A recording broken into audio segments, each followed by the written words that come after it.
Le pavillon de la brise printanière était silencieux. L'air était immobile. C'était le genre de silence lourd, chargé d'anticipation. La lune était haute dans le ciel, projetant de longues ombres étranges qui dansaient au rythme du balancement des lanternes du pavillon. Le seul son était le murmure du vent à travers la bambouseraie voisine. Une douce mélodie envoûtante qui ne parvenait pas à briser la tension.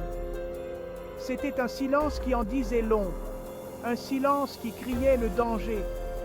Ce n'était pas la sérénité paisible que le nom du pavillon suggérait. C'était le calme avant la tempête, le souffle suspendu avant le cri. L'air lui-même semblait chargé, crépitant d'une énergie invisible qui faisait froid dans le dos. Même la beauté de la scène au clair de lune ne pouvait masquer le sentiment palpable de terreur qui imprégnait l'air. Le vieux Chaos se déplaçait d'un pas mesuré, chaque pas étant délibéré et sûr. C'était un homme qui ne connaissait pas la peur. Son visage était un masque de calme stoïque. À ses côtés, Nink le suivait de près, la main sur la poignée de son épée. Il était jeune, ses sens étaient à vif et alertes, percevant les indices subtils qui annonçaient un danger imminent. Le parfum du jasmin nocturne flottait dans l'air, mais il ne parvenait pas à masquer l'odeur métallique du sang qui s'accrochait à la brise. C'était une odeur subtile, presque imperceptible, mais pour ceux qui savaient la reconnaître, c'était un avertissement clair. Ils marchaient dans un piège, cela ne faisait aucun doute. Alors qu'ils approchaient du pavillon, les ombres bougèrent.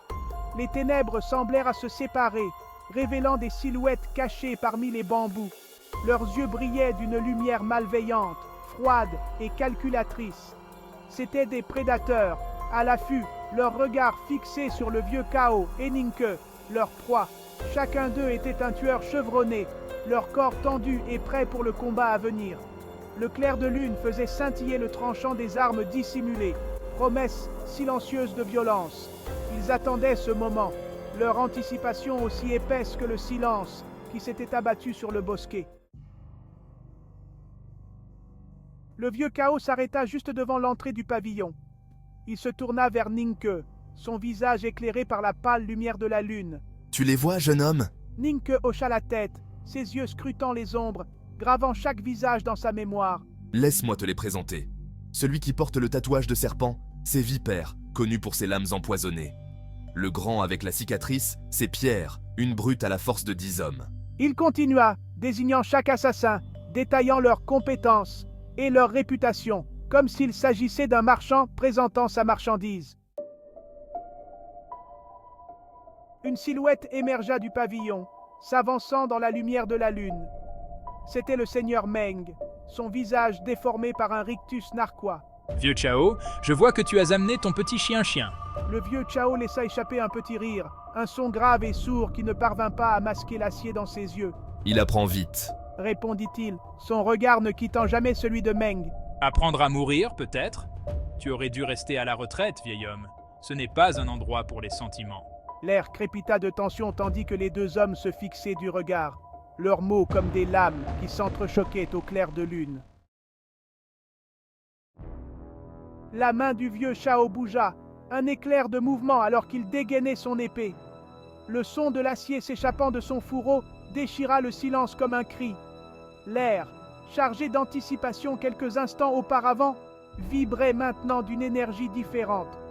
C'était l'énergie de la bataille, de la violence imminente, et elle pesait lourdement dans l'air. Ses yeux, qui avaient été calmes et calculateurs quelques instants auparavant, brûlaient maintenant d'un feu froid.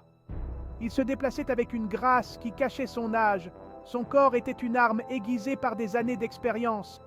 Il n'était plus le vieil homme frêle qu'il semblait être quelques instants auparavant. C'était un guerrier, une force de la nature, et il était prêt pour la guerre. Un silence de mort s'abattit sur la clairière. Les assassins, si désireux de frapper quelques instants auparavant, hésitèrent maintenant. Ils s'attendaient à la peur, à la résignation. Ils ne s'attendaient pas à cela. Le vieux Chaos se tenait droit, son épée comme un phare dans la lumière de la lune. Il dégageait une aura de puissance, de danger qui les figeait sur place. Le vent se leva, faisant bruisser les feuilles de la bambouseraie, une symphonie de murmures qui semblait les exhorter à attaquer. Mais ils hésitaient encore. Ils étaient tombés dans leur propre piège, et ils le savaient.